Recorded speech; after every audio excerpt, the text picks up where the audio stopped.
The alarm blared across the Federation Council chamber as Ambassador Kyle Morris stood firm before the assembled alien delegates.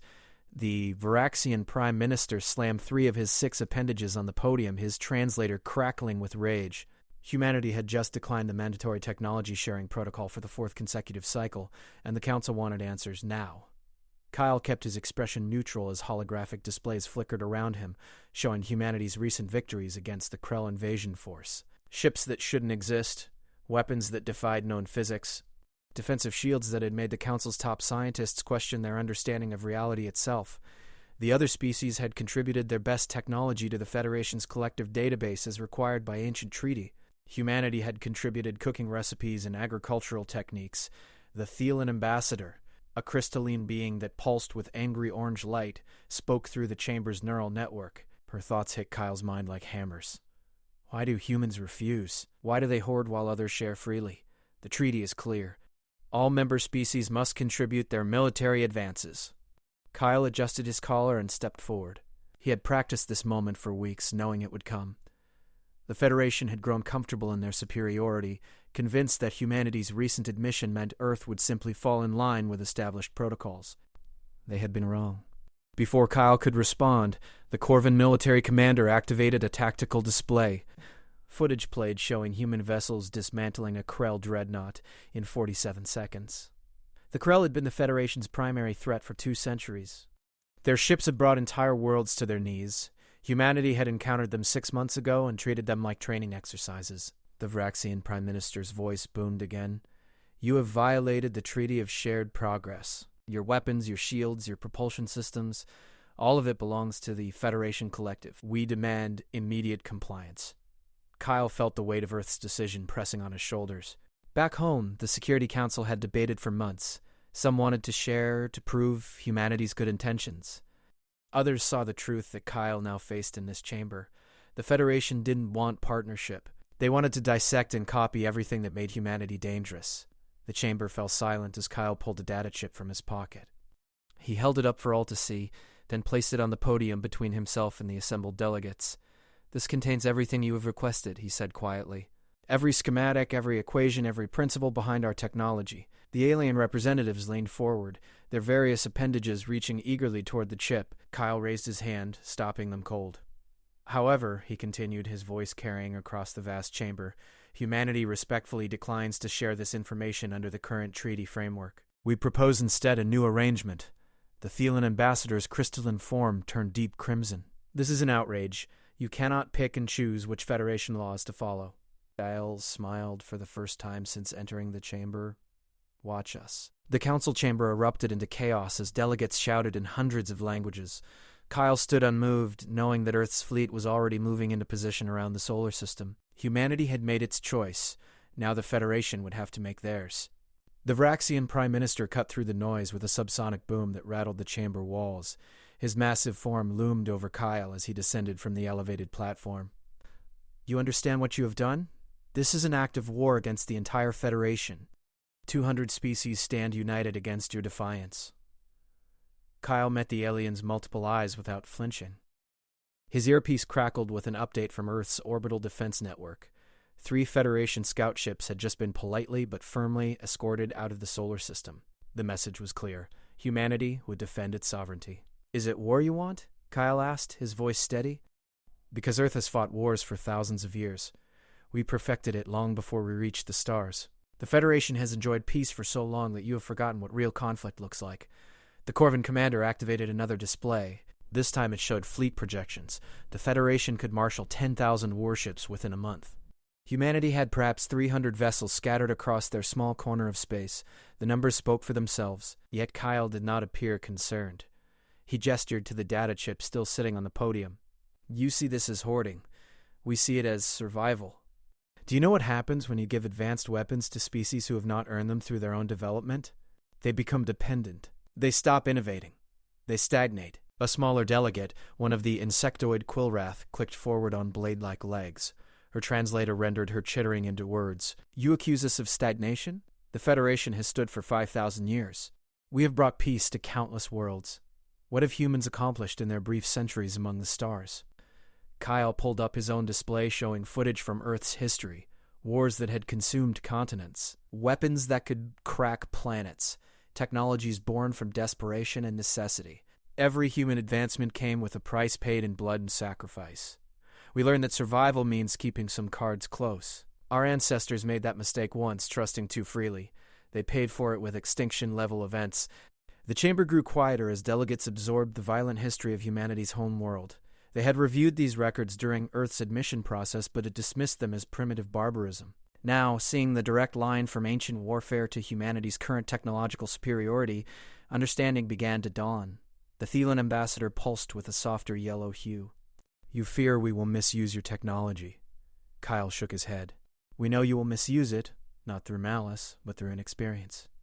Your species have grown up in a galaxy where the Federation maintained order. You have not had to innovate under pressure. You have not had to create the impossible because the alternative was annihilation." He pointed to the footage of the Krell dreadnought being dismantled. "That ship was destroyed using principles the Federation has known for centuries. Humanity just applied them in ways you never considered necessary. We do not have better technology. We have more desperate applications of existing technology." The Vraxian Prime Minister settled back onto his platform, his posture shifting from aggressive to contemplative. "Then what do you propose?" "You cannot simply refuse treaty obligations without offering alternatives." Kyle had been waiting for this opening. He pulled up a new document, projecting it across the chamber. A modified treaty framework. "Humanity will establish a joint research station, open to all Federation species. We will teach our methodologies, our approach to problem-solving under pressure, but we will not simply hand over weapons you have not proven capable of wielding responsibly." "Outrageous!" the Corvan commander snapped. "You would make us students, we who have explored the galaxy for millennia?" "Students and partners," Kyle corrected. "Humanity has much to learn from the Federation's accumulated wisdom, but the Federation also has something to learn from us. How to survive when the universe does not play fair." The chamber buzzed with heated discussion as delegates conferred with their homeworlds. Kyle stood alone at the center, representing a species that had gambled everything on this moment. If the Federation chose military action, Earth would fight, but it would be a losing battle against overwhelming numbers. Minutes stretched into an hour as deliberations continued. Kyle's earpiece provided updates from Earth. The Security Council was watching the live feed, barely breathing. 300 human ships had powered up their weapons systems, ready to defend their home world one last time if necessary. Finally, the Thelan ambassador rose. Her crystalline form had shifted to a contemplative purple. "Humanity's proposal is unprecedented. It violates the spirit of our treaties while technically offering compliance, yet we find ourselves curious. Your species has achieved in decades what took us centuries." She gestured to the destroyed Krell dreadnought. "The Krell have been our nightmare for generations. You face them as mere inconvenience. Perhaps there is wisdom in your caution. Perhaps we have grown comfortable in our collective knowledge." The Quillrath delegate clicked forward again. A joint research station could prove valuable. If humans are willing to teach their unconventional approaches, many species would benefit. But the Vraxian Prime Minister was not convinced. This sets a dangerous precedent. If one species can refuse sharing, others will follow. "The Federation's strength lies in our unity, our collective advancement." Kyle seized the moment. "Then let humanity be the test case. Give us 10 years. Let us prove that our approach creates stronger, more innovative partners rather than dependent clients. If we fail, we will surrender our technology completely." The Corvan commander's tactical mind saw the opportunity. "And if you succeed, we gain allies who think like warriors, species trained in your desperate methodologies. The Federation has grown soft in peacetime. The Krell have proven that. Perhaps we need humans to teach us how to be dangerous again." A vote was called. Kyle watched the holographic display as delegate after delegate registered their decision. The chamber held its breath as the count climbed. It would require a 2/3 majority to approve the new framework. The final tally appeared. 68% in favor. Humanity's proposal had passed by the narrowest margin. Kyle allowed himself a breath of relief. The Vraxian Prime Minister stood slowly, his massive form dominating the chamber. "So be it. Humanity will establish this joint research station. You have 10 years to prove your philosophy. But know this, Ambassador Morris, the Federation will be watching. Any sign of bad faith, any hint of deception, and this offer expires." Kyle nodded. "Understood. Humanity asks for nothing more than the chance to prove ourselves as true partners rather than subordinate members." As the session adjourned, delegates began filing out, many casting curious glances at the human ambassador who had defied their ancient institution. Kyle remained at the podium, looking down at the data chip he had placed there. Everything the Federation wanted was indeed on that chip. They could have taken it by force at any time. The fact that they had chosen dialogue over war gave Kyle hope. Perhaps the Federation was not as stagnant as Earth's military strategists feared. Perhaps there was room for a new kind of partnership. His earpiece crackled with a transmission from Earth. The President's voice came through clearly. "Well done, Kyle. You have bought us time. Now we need to make sure we can deliver on these promises." Kyle pocketed the data chip and headed for the exit. The real work was just beginning. Humanity had refused to share its technology, but in doing so, they had sparked something potentially more valuable. They had forced the Federation to question its own assumptions. As Kyle's shuttle lifted off from the Council world, he looked back at the massive structure that housed the government of 200 species. For 5,000 years, they had maintained peace through collective strength and shared knowledge. Now humanity had introduced a new variable into that ancient equation. The Federation Council was astonished not because humans had refused their demands. They were astonished because humanity had offered something potentially more valuable than weapons. They had offered a fundamental shift in how the Federation approached innovation and survival. Only time would tell if Earth's gamble would pay off, but for now, humanity had earned the right to chart its own course among the stars. They had drawn a line in space and dared the galaxy to cross it. The Federation had blinked first. Kyle Morris spent the flight back to Earth drafting the preliminary plans for the Joint Research Station. The facility would need to be neutral territory, accessible to all Federation species but under human operational control. A delicate balance that would require careful negotiation. His tablet pinged with incoming messages from various Federation delegates. Some expressed outrage at humanity's audacity. Others, particularly younger scientists from species that chafed under the current treaty structure, sent messages of support and curiosity. One transmission stood out. It came from Commander Lyra Grant, one of Earth's most decorated naval officers. She had been tasked with leading the defensive fleet that had been prepared to sacrifice themselves if the Federation chose war. Her message was brief. "The crew wants to know if we get to stand down or if this is just a temporary reprieve." Kyle recorded his response carefully. "Stand down from combat readiness but maintain heightened alert. The Federation agreed to our terms, but trust will take time to build. We showed them we are willing to fight. Now we need to show them we are worth partnering with." As the shuttle approached Earth's orbital defense grid, Kyle could see the fleet that had been prepared to defend humanity's independence. 300 ships, each one packed with technology that the Federation wanted desperately to understand. Fusion drives that operated at impossible efficiencies. Weapons that channeled exotic particles through dimensional shortcuts. Shields that bent space itself. None of it was magic. None of it violated known physics. Humanity had simply taken desperation and turned it into innovation. The shuttle docked at Armstrong Station, Earth's primary orbital facility. Kyle was immediately ushered into a conference room where the Security Council waited via holographic projection. President Helen Carter spoke first. "The footage from the Federation Council has been analyzed. Our strategists believe you successfully navigated an extremely dangerous situation." Kyle set down his tablet and met the President's eyes. "Navigated, yes. We promised to teach them our methodologies. That means revealing how we think, how we approach problems. Some of our military advantages come from perspectives that other species simply do not share." General Marcus Webb leaned forward in his projection. "Are you saying we cannot deliver on our promise?" Kyle shook his head. "I am saying we need to be careful about what we teach and how we teach it. Human innovation comes from specific cultural and evolutionary pressures. We solve problems through controlled aggression, rapid iteration, and acceptable failure rates that would horrify most Federation species." Dr. Lisa Yamamoto, Earth's chief scientist, interjected. "The psychological profiles of Federation species show they are risk-averse. Their entire civilization is built on consensus and collective safety. When we test a new weapon system, we accept that some prototypes will explode. They see that as catastrophic failure." "That is exactly my point," Kyle said.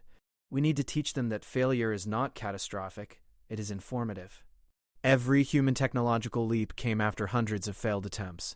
The Federation species tend to simulate exhaustively before building. We build, test, fail, learn, and build again. President Carter drummed her fingers on her desk. "So the Joint Research Station becomes more than a technology transfer. It becomes a cultural exchange." Kyle nodded. "If we do this right, we create a generation of Federation scientists and engineers who think more like humans. We're willing to take calculated risks. Who see failure as data rather than disaster." General Webb looked skeptical. That could take decades. The 10-year timeline we proposed might not be enough.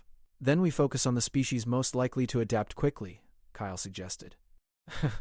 The Quillwrath already show some human-like traits. Their evolutionary history included significant conflict. The Corvin military mind might grasp our concepts faster than civilian researchers. Dr. Yamamoto pulled up a star chart. I propose we establish the research station in the Kepler 442 system. It is neutral territory, roughly equidistant from Earth and the major Federation worlds. The system has abundant resources for construction and enough space to safely test weapons without risking populated areas. The Security Council debated logistics for another hour. Kyle listened, offering input when needed, but his mind kept returning to the moment in the Federation Council chamber when he had refused their demands, the shock on alien faces. The anger. The eventual curiosity. Humanity had spent so long being the newcomers, the primitives, the species that barely qualified for Federation membership. Now, suddenly, they were the ones with something everyone wanted.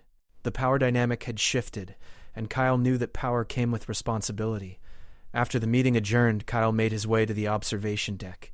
Earth rotated slowly below him, blue and green and beautiful. This world had produced a species that went from throwing rocks to splitting atoms in a cosmological eye blink. Violence and creativity intertwined in human DNA. Captain Ryan Foster joined him at the window. The captain commanded one of Earth's newest warships, a vessel that incorporated all the innovations the Federation wanted to understand. You think they will really accept our terms? Or are they just buying time to develop countermeasures? Kyle considered the question carefully. Some will try to reverse engineer what they have seen in combat, but most will realize that is not enough. They can copy the hardware, but without understanding the philosophy behind it, they will just create expensive imitations. Foster pulled up a tactical display on his wrist unit. Intelligence reports that 3 Federation species have already begun crash programs to develop similar propulsion systems. The Corvin have apparently stripped down captured Krell vessels looking for clues. Let them try, Kyle said. They will discover what we learned the hard way. Innovation requires more than resources and intelligence. It requires the willingness to fail spectacularly and try again. The observation deck began to fill with other personnel, many of them wanting to congratulate Kyle on his performance at the Federation Council. He accepted their praise graciously, but kept his thoughts focused on the challenges ahead. Lieutenant Karen Mills approached with a data pad. Ambassador, we are receiving hundreds of applications from Federation scientists requesting positions at the proposed research station. Apparently, word has spread quickly. Kyle took the pad and scrolled through the applications. Representatives from 40 different species, all eager to learn from humanity. Show this to Dr. Yamamoto. We will need to screen carefully. Some will be genuine researchers. Others will be intelligence agents trying to steal secrets. Mills nodded and departed. Kyle returned his attention to Earth, thinking about the journey that had brought humanity to this moment.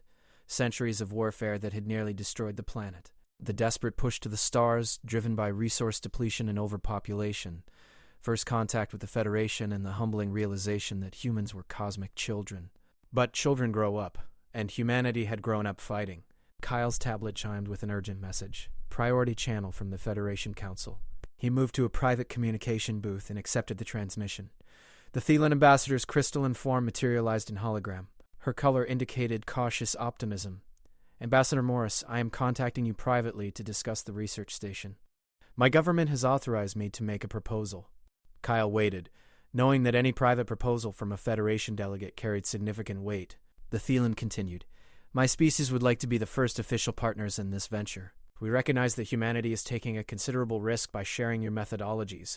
We wish to demonstrate good faith by committing substantial resources to the station's construction and operation.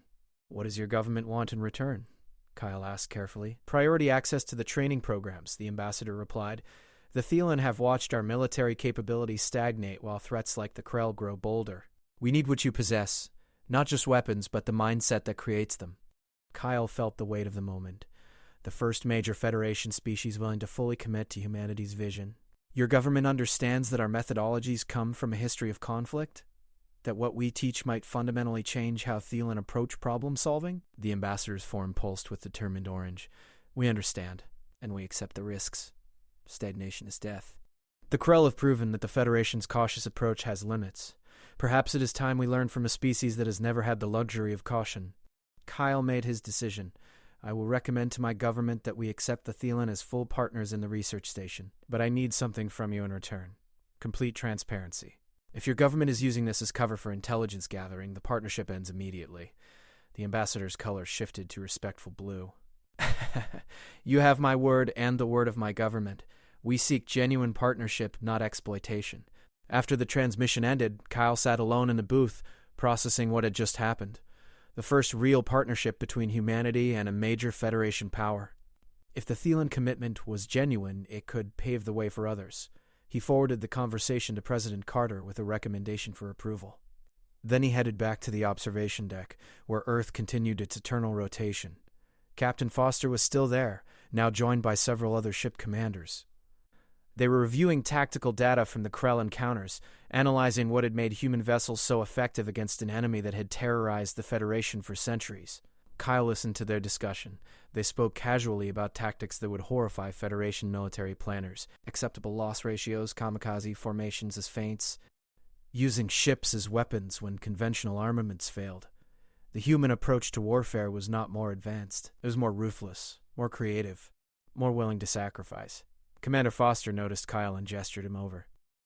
We were just discussing the implications of teaching Federation species our combat doctrines.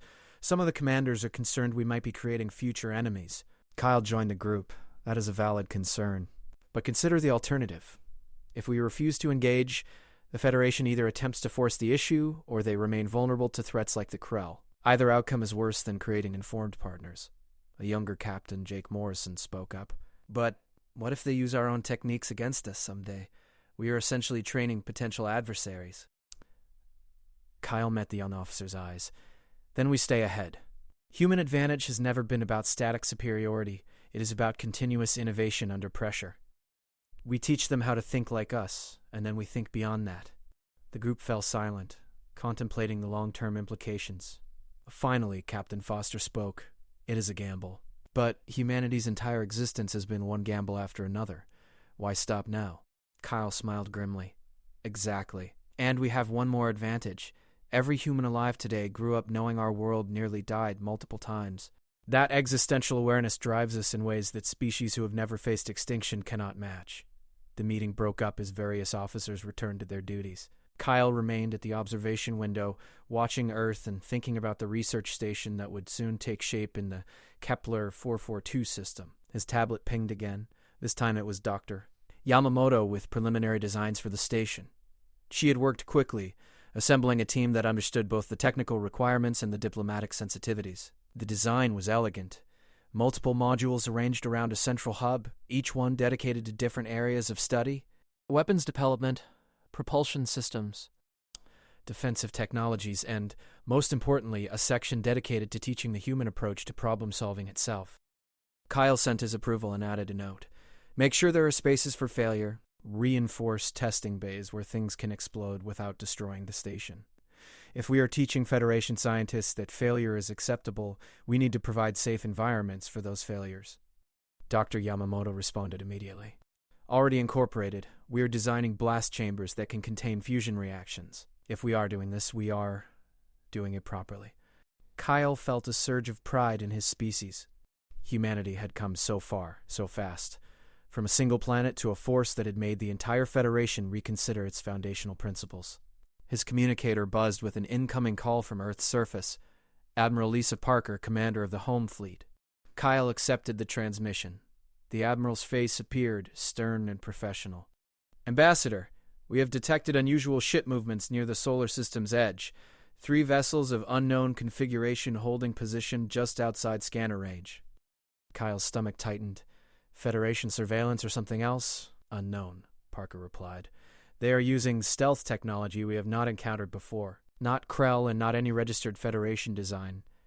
Kyle made a quick decision. Do not engage unless they enter the solar system, but track them. I want to know if they are observing us or preparing for something more aggressive. Parker nodded. Intelligence is running analysis now. I will keep you updated. The transmission ended, leaving Kyle with new concerns. The Federation had agreed to humanity's terms, but that did not mean everyone in the galaxy supported the decision. There were species within the Federation who viewed human independence as a threat. And beyond the Federation, there were powers that had not yet revealed themselves. The galaxy was vast, and humanity had only explored a tiny fraction of it. Kyle pulled up a star chart, marking the position of the mysterious vessels. They were positioned perfectly to observe traffic in and out of the solar system. Professional surveillance, which meant someone was very interested in humanity's capabilities. He sent a secure message to President Carter outlining the situation. The research station would need to be more than a teaching facility. It would need to be defensible against threats that might not respect diplomatic agreements. As Kyle worked, he kept one eye on Earth below. That beautiful blue world had produced a species that refused to be victims, that fought back against impossible odds, that turned every setback into fuel for innovation. The Federation Council had been astonished by humanity's refusal to share technology, but Kyle suspected the real astonishment was yet to come. When Federation scientists began learning the human way of thinking, when they embraced failure as a learning tool, when they stopped seeking consensus and started taking risks, that is when the galaxy would truly understand what humanity brought to the interstellar community. Not just better weapons or faster ships, but a fundamental philosophy that survival required constant evolution, eternal vigilance, and the willingness to gamble everything when the stakes were high enough. Kyle saved his work and stood, stretching muscles that had grown stiff from hours at the terminal. Around him, Armstrong Station hummed with activity. Thousands of humans working to secure their place among the stars. The stakes were higher than most realized. Humanity had made promises to the Federation.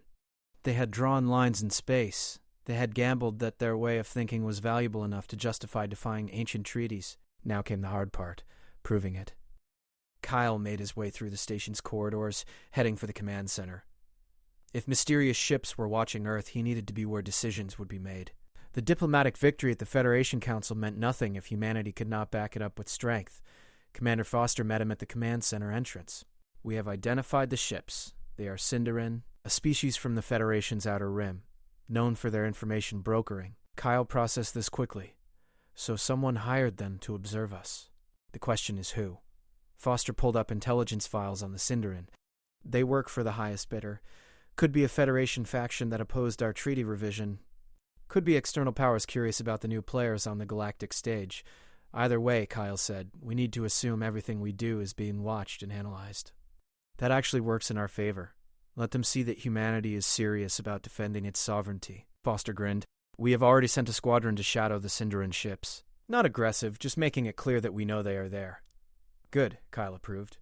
Passive monitoring from a distance is acceptable. Active surveillance of Earth itself is not. The command center buzzed with activity as various departments coordinated responses to the Sindarin presence. Kyle found himself impressed by how quickly Earth's military had adapted to interstellar realities.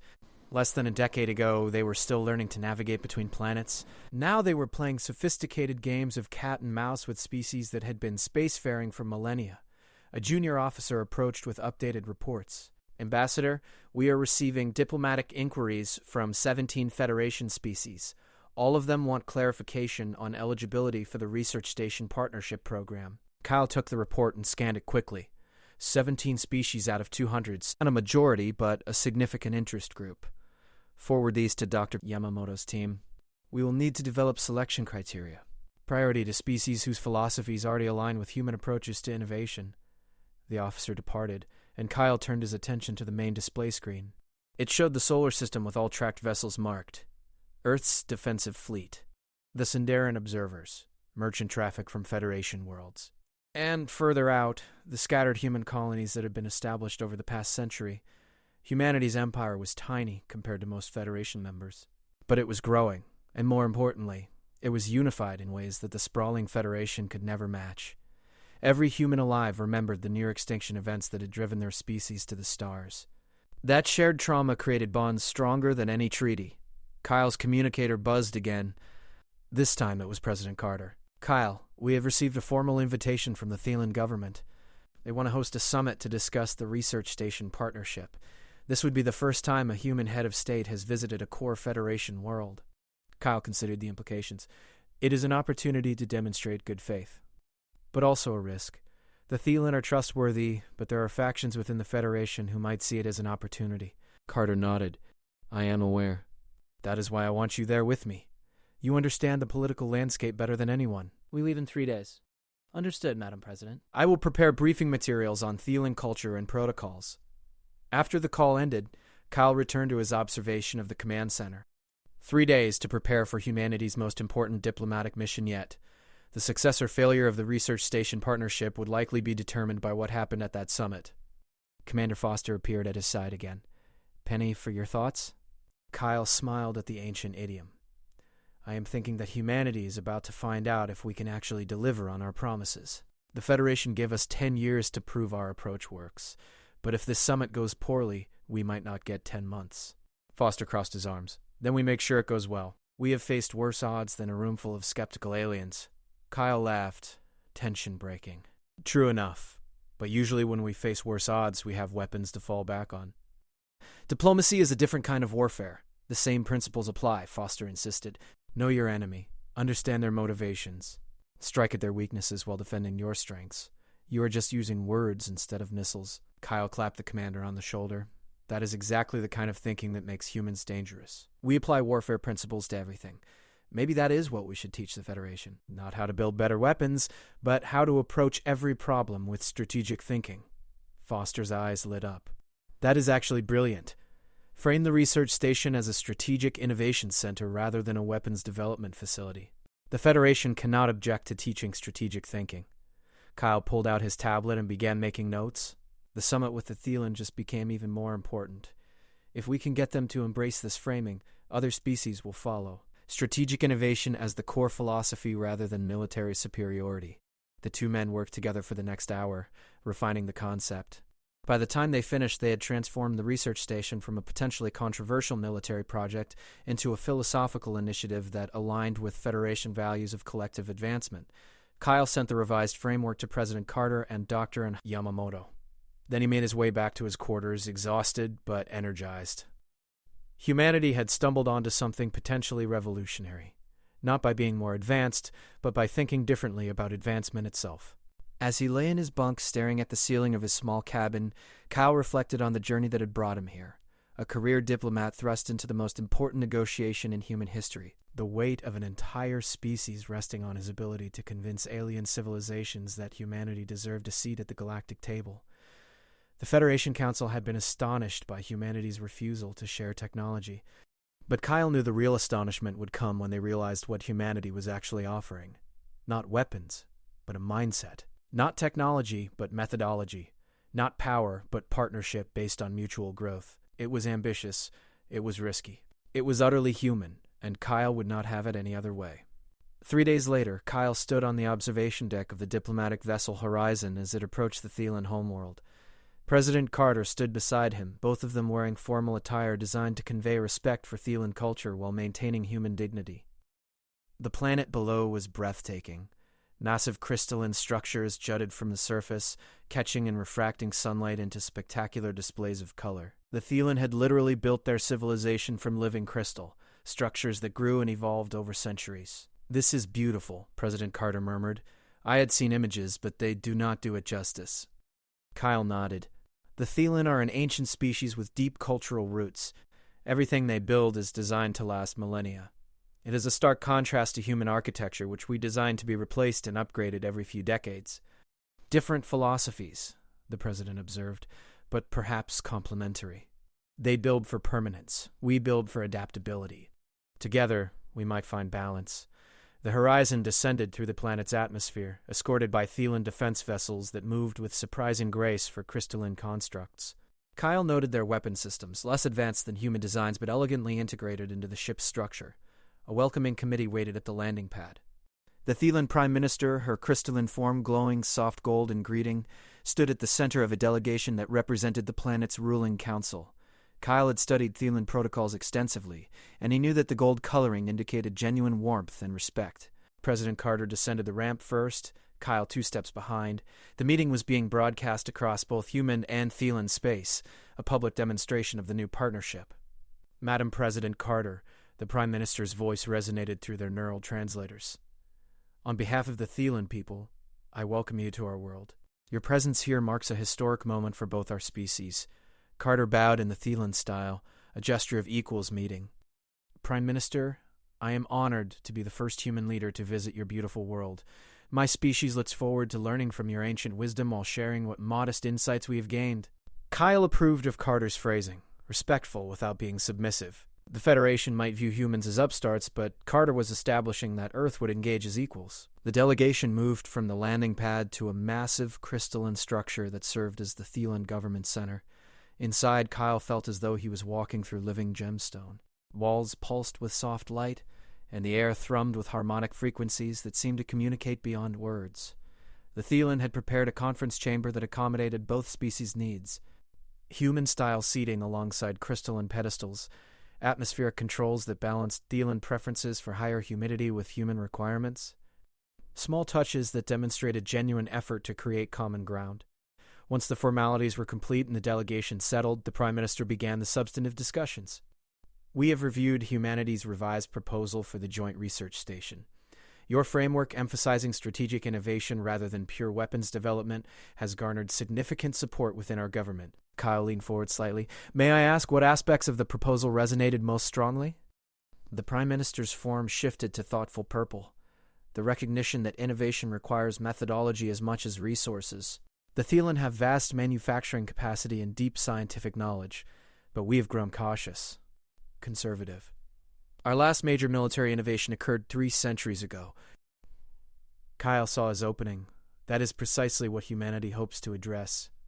Not by making the Thelan more aggressive, but by teaching adaptability, the ability to innovate under pressure without losing your core values. President Carter added, We believe every species has unique strengths.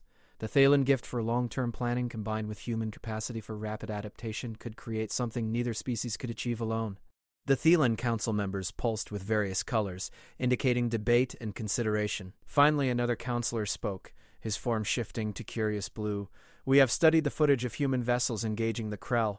Your tactics were unconventional, reckless by our standards, yet undeniably effective.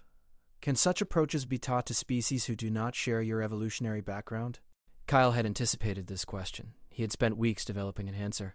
The specific tactics might not translate directly, but the principles behind them can.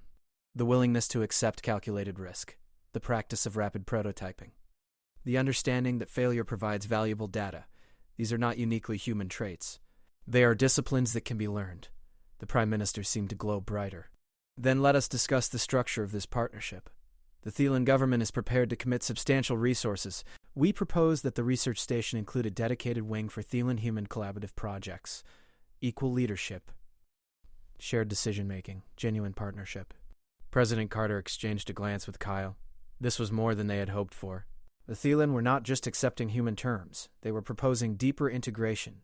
We accept, Carter said firmly, with the understanding that this partnership serves as a model for other Federation species who may wish to join. Agreed, the Prime Minister responded. In fact, we have already received inquiries from 5 other species who are interested if the Thelan-human partnership proves successful. The meeting continued for hours, working through details of governance, resource allocation, security protocols, and research priorities.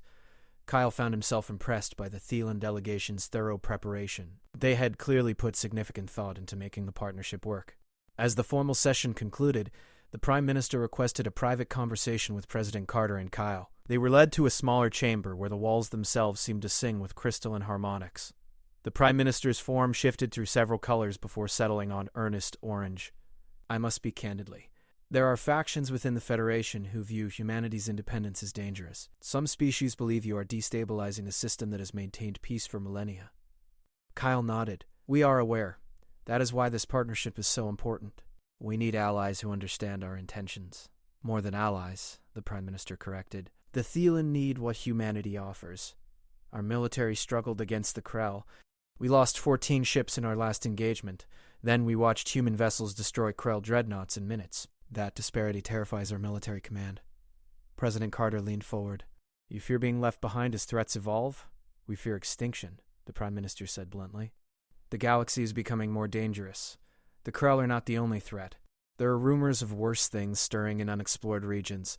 The Federation's cautious approach may have been sufficient for peaceful times, but times are changing.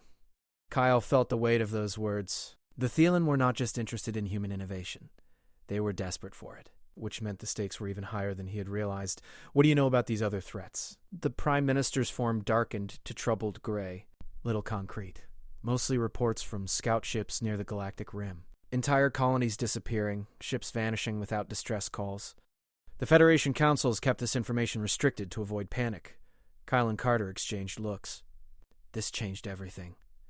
If there were threats beyond the Krell, then humanity's technology was not just about independence. It was about survival for the entire Federation.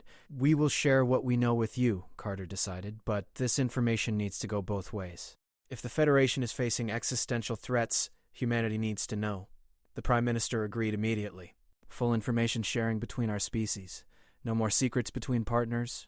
They spent another hour discussing the mysterious disappearances and strategic implications. By the time they emerged from the private chamber, Kyle's mind was racing with new concerns and opportunities. The public portion of the summit concluded with a formal signing ceremony. The Thelan Human Research Partnership was now official. Images of the crystalline Prime Minister and human President shaking hands would be broadcast across the galaxy. As the horizon lifted off from the Thelan homeworld, Kyle stood at the observation window watching the planet recede. What had begun as a defensive maneuver to protect human technology had evolved into something far more significant. Humanity was now a key player in preparing the Federation for threats that most members did not even know existed. President Carter joined him at the window. That went better than expected. And worse, in some ways. The missing colonies concern me deeply. Kyle nodded. We need to accelerate the research station timeline. If there are threats out there that can make entire colonies vanish, the Federation will need human innovation sooner rather than later. Carter pulled up a datapad and began making notes. I will authorize additional resources for the station construction. We cannot afford to wait 10 years to prove ourselves. The horizon jumped to faster-than-light travel, and the stars blurred into streams of light. Kyle returned to his quarters to compile a full report for Earth's Security Council. The diplomatic mission had succeeded beyond expectations, but it had also revealed dangers that made their earlier concerns seem almost trivial. Back on Earth, Admiral Parker received Kyle's report with growing concern. She immediately convened an emergency session of the military command. If Federation colonies were disappearing, human settlements could be next. We need reconnaissance missions to the Galactic Rim, she told her staff. I want our best scouts investigating these disappearances. Whatever is out there, we need to know about it before it finds us. Commander Foster volunteered to lead the first mission. His ship, the Eclipse, was humanity's most advanced stealth vessel. If anyone could get close to unknown threats and live to report back, it was Foster and his crew. The Eclipse departed within 48 hours, heading toward the coordinates where Federation colonies had last been heard from. Foster's orders were clear. Observe, record, and return. No engagement unless absolutely necessary. Meanwhile, construction began on the research station in the Kepler 442 system. Thelan construction vessels arrived with massive loads of crystalline materials. Human engineering ships brought modular components designed for rapid assembly. The two species worked side by side, learning each other's methods in real time. Dr. Yamamoto oversaw the construction from a mobile command center. She found herself fascinated by Thelan building techniques. Where humans preferred flexible, modular designs, the Thelan created structures that would literally grow over time, adapting to new needs while maintaining core integrity. A young Thelan engineer named Kree approached her with a question. Dr. Yamamoto, I have reviewed human structural designs. They seem inefficient. Why build something that must be replaced every few decades? Dr. Yamamoto smiled. Because we expect our needs to change. What works today might not work tomorrow. Flexibility is more valuable than permanence in a rapidly evolving situation. Kree's crystalline form pulsed with understanding. So human building reflects human thinking. Adaptation over stability. Happy, exactly, Dr. Yamamoto confirmed. And Thelan building reflects your thinking. Endurance over change. Neither is wrong, but combining both philosophies could give us structures that are both stable and adaptable. Kree seemed excited by this concept. His form shifted to enthusiastic yellow. We should test this. Build sections using hybrid techniques. Learn from each approach. Yamamoto approved immediately. That is exactly the kind of collaborative innovation we need. She assigned a team to work with Kree, creating experimental modules that combined Thelan permanence with human flexibility. Weeks passed as the research station took shape. More Federation species sent representatives to observe the construction. Some were genuinely curious. Others were clearly gathering intelligence on human capabilities. Kyle, now serving as the station's diplomatic liaison, met with each delegation. He answered questions carefully, revealing enough to demonstrate good faith while protecting humanity's most sensitive innovations. A Quillrath scientist named Shix approached him after one such meeting. Ambassador Morris, my species is impressed by what we are seeing here. The Quillrath government wishes to formally request partnership status. Kyle reviewed the Quillrath cultural file in his augmented reality display. The insectoid species had a reputation for aggressive competitiveness. They might adapt well to human methodologies. I will forward your request to Earth and the Thelan, Kyle replied. But I must be honest with you. Partnership requires full commitment to our collaborative philosophy. Species that join expecting to simply extract technology will be disappointed. Shix's antennae twitched, and what Kyle had learned was their equivalent of a smile. We understand. The Quillrath did not become a spacefaring species by taking shortcuts. We value knowledge earned through effort. Kyle approved the Quillrath request with a recommendation for acceptance. If they were genuine, adding a third partner would strengthen the research station's credibility within the broader Federation. Meanwhile, the Eclipse had reached the outer rim where Federation colonies had vanished. Commander Foster ordered his crew to proceed with maximum caution. They activated every stealth system and began scanning the region. What they found disturbed them deeply. An entire star system, formerly home to a Federation mining colony, was simply empty. No debris field. No evidence of battle. The colony stations were gone as though they had never existed. Foster recorded everything and transmitted the data back to Earth on a secure channel. Then he ordered the Eclipse deeper into the region, searching for any clue about what could have caused such complete disappearance. They found the answer near a previously uncharted nebula. Something moved within the cosmic gas. Something massive. Foster's sensors could barely track it. The creature, or ship, or whatever it was, seemed to phase in and out of normal space. Foster made the call immediately. Full retreat. Whatever this thing is, we are not equipped to face it. The Eclipse fled the region, pursued by energy readings that spiked beyond anything in Federation records. Only the ship's human-designed stealth systems and enhanced propulsion kept them ahead of the pursuing entity. Back on Earth, Admiral Parker reviewed Foster's report with mounting dread. We need to convene an emergency Federation security briefing. Every species needs to see this. But President Carter hesitated. If we reveal this publicly, we risk mass panic. The Federation is not prepared for a threat of this magnitude. Then we make them prepared, Kyle insisted via secure communication. This is exactly why the research station exists. We need to accelerate everything, get as many species on board as possible, share our defensive innovations, because whatever that thing is, it will not stay at the rim forever. Carter made her decision. Convene the security briefing. Invite all Federation military commanders, show them Foster's data, and make it clear that humanity's refusal to share technology was not about superiority, it was about readiness. The emergency session at the Federation Council chamber was unprecedented. Military commanders from every major species gathered to watch Foster's sensor data. The chamber fell into shocked silence as the entity pursuing the Eclipse displayed capabilities that defied known physics. The Corvin military commander spoke first, his voice grave. This confirms our worst fears. The disappearances were not random. They were systematic predation. Kyle stood to address the assembly. Humanity kept its technology close, not out of arrogance, but out of caution. We believe the Federation needed to earn the right to these innovations through understanding the philosophy behind them. But this threat changes everything. We propose an accelerated program, full partnership for any species willing to commit to the research station, immediate sharing of defensive technologies, and coordinated development of countermeasures. The Varaxian Prime Minister who had opposed humanity so strongly before now looked shaken. His massive form seemed diminished by what he had witnessed. How do we fight something that exists partially outside normal space? Kyle had been waiting for that question, we learn. We adapt, we innovate. The same way humanity has always faced impossible threats, by refusing to accept that anything is truly impossible. The vote to expand the research station partnership passed unanimously. 17 species immediately committed resources and personnel.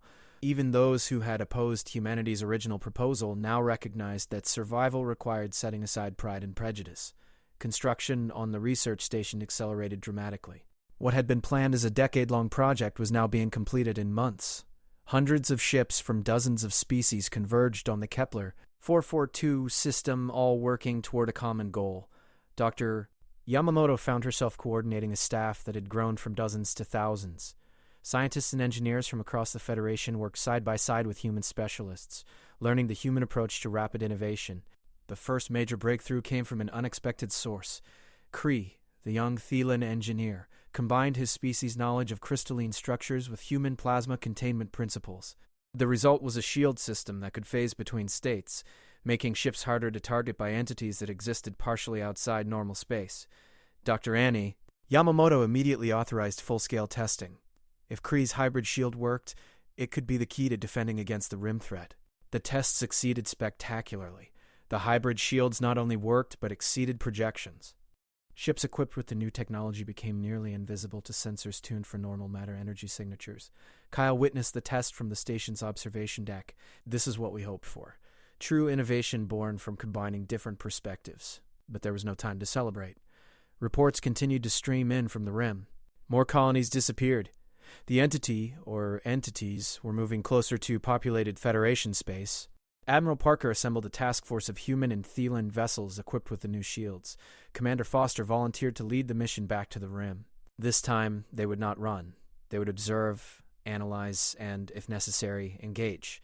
The task force arrived at the nebula where Foster had first encountered the entity. They deployed sensor arrays and waited. It did not take long. The entity emerged from the cosmic gas, its form defying easy description. Massive, predatory, and clearly intelligent. Foster ordered his ships to maintain defensive formation. The entity approached, scanning them with energy patterns that caused every sensor to scream warnings, but the hybrid shields held. The entity could not get a clear targeting lock. For several tense minutes, the standoff continued. Then the entity did something unexpected. It withdrew. Slowly, deliberately, it pulled back into the nebula and disappeared from sensors. Foster transmitted his findings immediately. The entity is intelligent. It recognized that we had defensive capabilities. It chose not to engage rather than risk damage. This changes everything. We are not facing a mindless predator. We are facing something that makes tactical decisions. Back at the research station, the military commanders absorbed this information. An intelligent threat that could phase between dimensions and made strategic decisions. The Federation had never faced anything like this. The Quillrath representative, Shix, proposed an aggressive strategy. We should hunt these entities, eliminate them before they can organize an attack on core Federation worlds. But Kyle disagreed. We do not know enough. How many are there? What are they? Where do they come from? Attacking prematurely could provoke a response we cannot handle.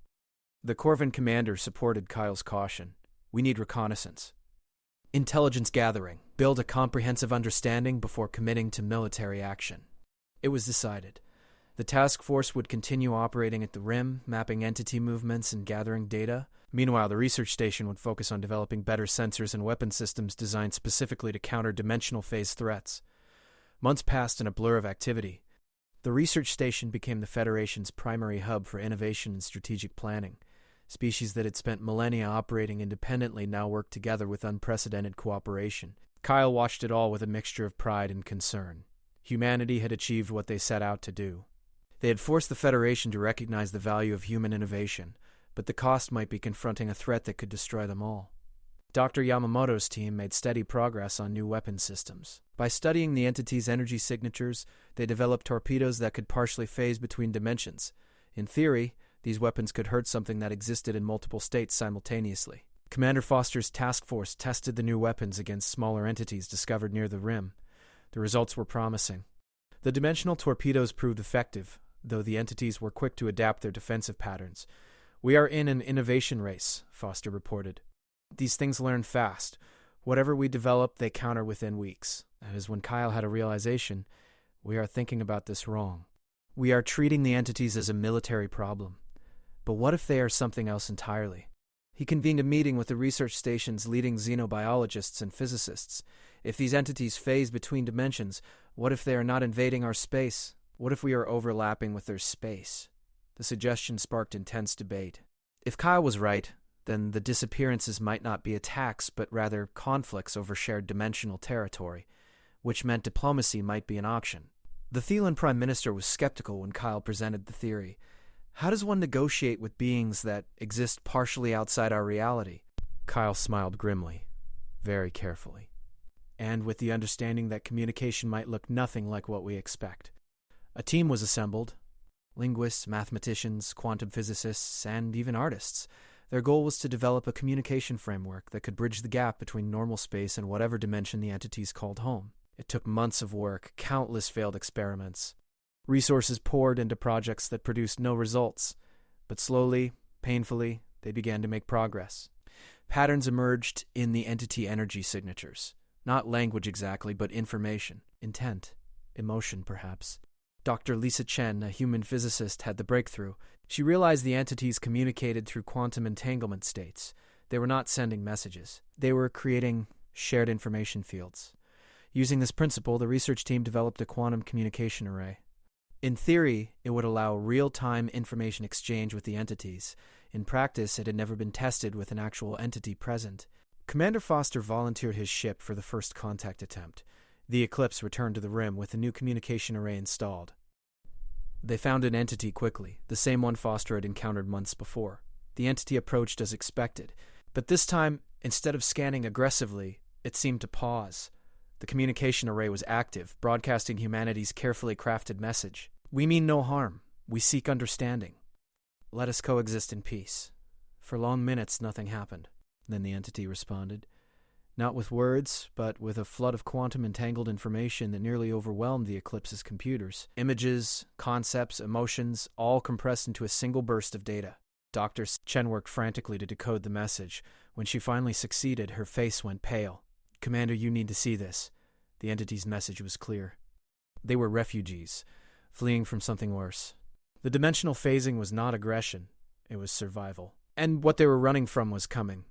Foster transmitted this information immediately. Back at the research station, Kyle felt his blood run cold.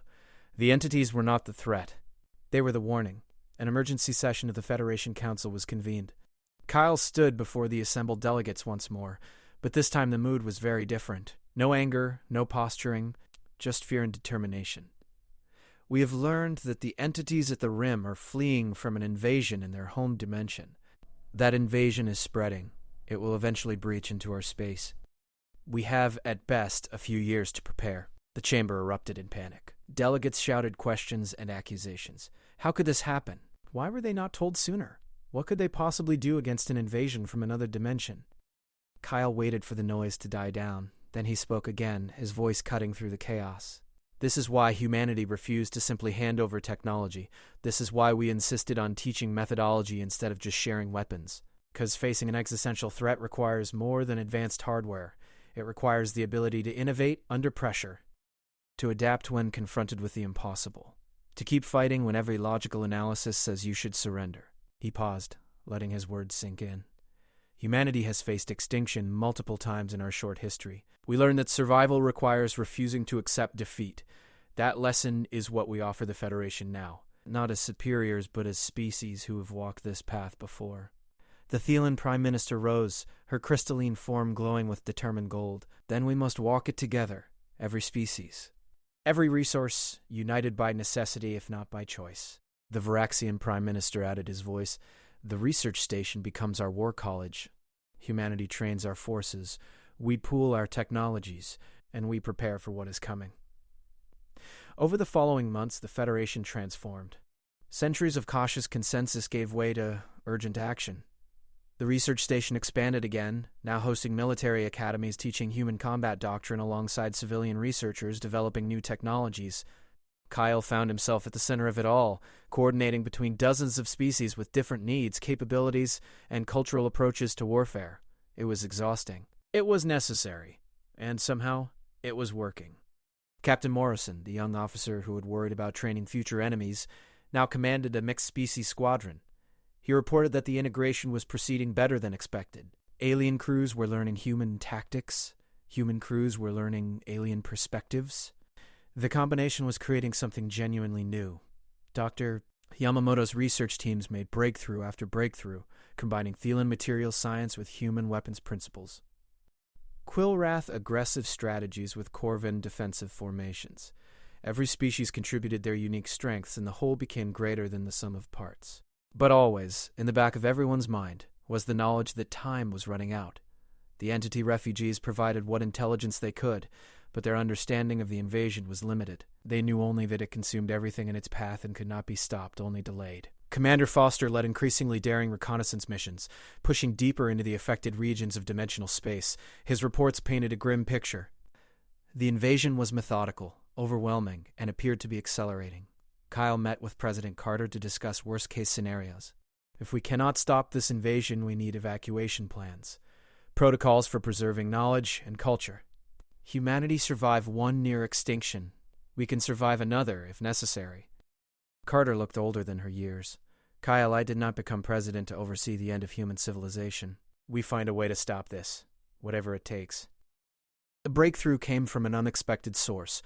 One of the entity refugees, communicating through the quantum arrays, suggested that the invasion force had a weakness. They existed fully in normal space while attacking, making them vulnerable for brief windows. If the Federation could identify those windows and mass enough firepower, they might be able to push back. Kyle brought this information to the Joint Military Command. The Corvan commander immediately saw the potential. A coordinated strike across multiple vectors. Hit them when they are vulnerable. Retreat before they can respond. Classic guerrilla warfare adapted to dimensional combat. Plans were drawn up for Operation Unity. Every combat-capable vessel in the Federation would participate. Thousands of ships, hundreds of species, all trained in human combat doctrine and equipped with hybrid technologies. The target was a region where dimensional scans showed heavy invasion force concentration. The goal was not to win, but to prove that the invasion could be resisted, to buy time for further preparation. Kyle watched the fleet assemble with mixed emotions, pride in what humanity had helped create, fear that it would not be enough, and determination to see this through regardless of the cost. Commander Foster commanded one of the strike groups. His message before departure was brief but powerful. We are not fighting for territory or politics. We are fighting for survival. For every species, every world, everyone we love. Let that be enough. The fleet entered the target region in perfect formation. The invasion force was exactly where intelligence predicted. Massive, alien, horrifying in its otherness, but vulnerable when it phased fully into normal space to attack. The Federation fleet struck with everything they had: dimensional torpedoes, hybrid shields, coordinated fire patterns designed to overwhelm rather than penetrate. For those brief moments when the invasion force was fully present, they heard. The invasion force recoiled, not defeated, but surprised, forced to reconsider its advance. For the first time, it faced organized resistance rather than fleeing victims. The fleet withdrew as planned, having taken casualties but achieved their objective. They had proven that the invasion could be fought. That surrender was not inevitable. Back at the research station, Kyle watched the battle reports with tears in his eyes. Humanity's gift to the Federation was not technology or weapons. It was hope, the stubborn, irrational human refusal to accept the impossible. The Federation Council convened once more. This time there was no debate, no factions, no political maneuvering. Every species voted unanimously to commit fully to the war effort. They would fight. They would innovate. They would adapt. And they would do it together, learning from a species that had turned extinction threats into fuel for advancement. Kyle stood before the assembled delegates and spoke simply. Humanity refused to share our technology because we knew you were not ready, not lacking in capability, but in mindset. Now, facing an enemy that threatens us all, you understand. Innovation is not about having the best tools. It is about refusing to stop trying when tools fail. The Thelan Prime Minister responded. We were astonished by humanity's defiance. Now we understand it was not defiance. It was the hard wisdom of a species that learned survival the difficult way. Thank you for forcing us to learn it too. Years of preparation followed. The invasion force remained at the rim, probing for weaknesses but no longer advancing unchecked. The Federation built new classes of vessels designed specifically for dimensional warfare. Training academies across hundreds of worlds taught courses developed at the Human Research Station. And slowly and possibly, the tide began to turn.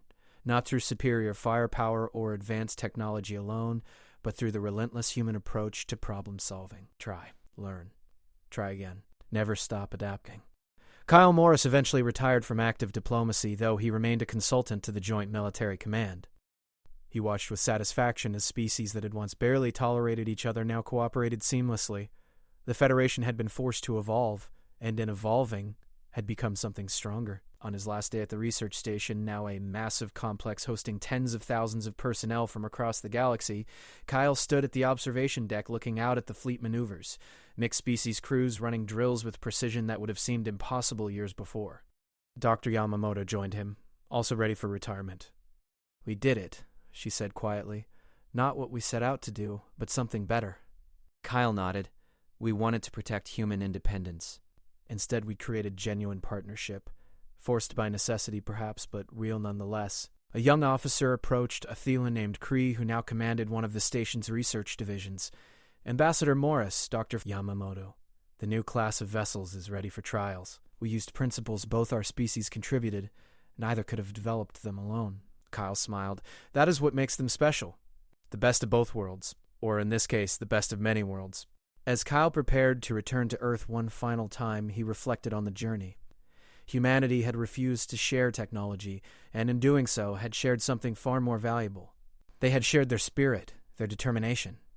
Their refusal to accept that any problem was truly unsolvable. The Federation Council had been astonished by humanity's defiance, but astonishment had given way to understanding, and understanding had forged bonds stronger than any treaty could mandate. The invasion at the Rim remained a threat, but no longer an unstoppable one.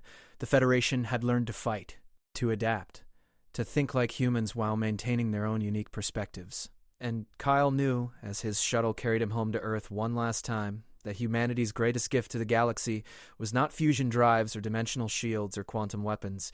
It was the simple, stubborn insistence that survival was always possible if you refused to stop trying. The stars wheeled overhead as the shuttle accelerated. Somewhere out there, the invasion force still lurked. But now it faced a federation that had rediscovered the art of war. A coalition of species united not by fear, but by the human understanding that determination mattered more than capability. Kyle closed his eyes and allowed himself a moment of peace. Humanity had come so far. From a single world nearly destroyed by its own conflicts to the catalyst that transformed an ancient federation. They had been the spark that reignited the galaxy's will to survive. And in refusing to simply hand over their technology, they had given the Federation something infinitely more precious,